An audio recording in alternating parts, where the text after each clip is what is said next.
AITA for completely ruining my future SIL's bachelorette party? This is a throwaway account. Also, it's going to be a bit vague. I don't know if I can get in legal trouble, and even more background heavy. My 28F life and my parents' marriage was ruined because of an MLM.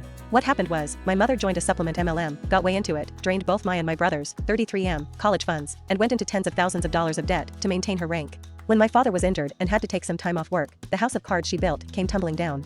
We went from a loving home with 2 parents, a nice house in the suburbs, and at least $20K in a college fund, to our parents divorcing because she refused to leave the MLM, having to live in a crappy basement in our grandparents' house, and facing the reality of taking student loans if we want to go to college, as well as having to work as young teens to help provide for our family of 3. So, suffice to say, I hate MLMs with a passion.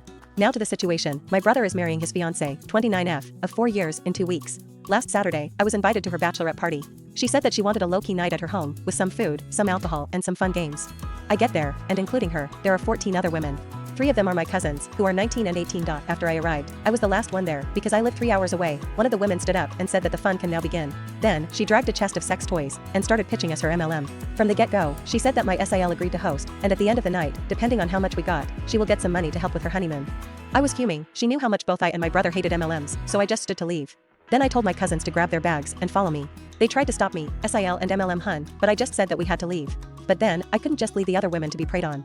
So I went on a rant about MLMs, how scammy they are, how I bet after plying them with alcohol, they will be pressured into buying stuff they didn't want, as well as into joining this pyramid scheme. My SIL was teary by then, screaming at me to just leave, and that I ruined her bachelorette party. I grabbed my cousins and left. And while I felt a bit bad about ruining her night, I did not feel bad about standing to a scammer at all. My brother says that while he completely understands where I come from, and that he had a really big fight with her, I should have just left with my cousins, without ruining the night altogether. So AITA?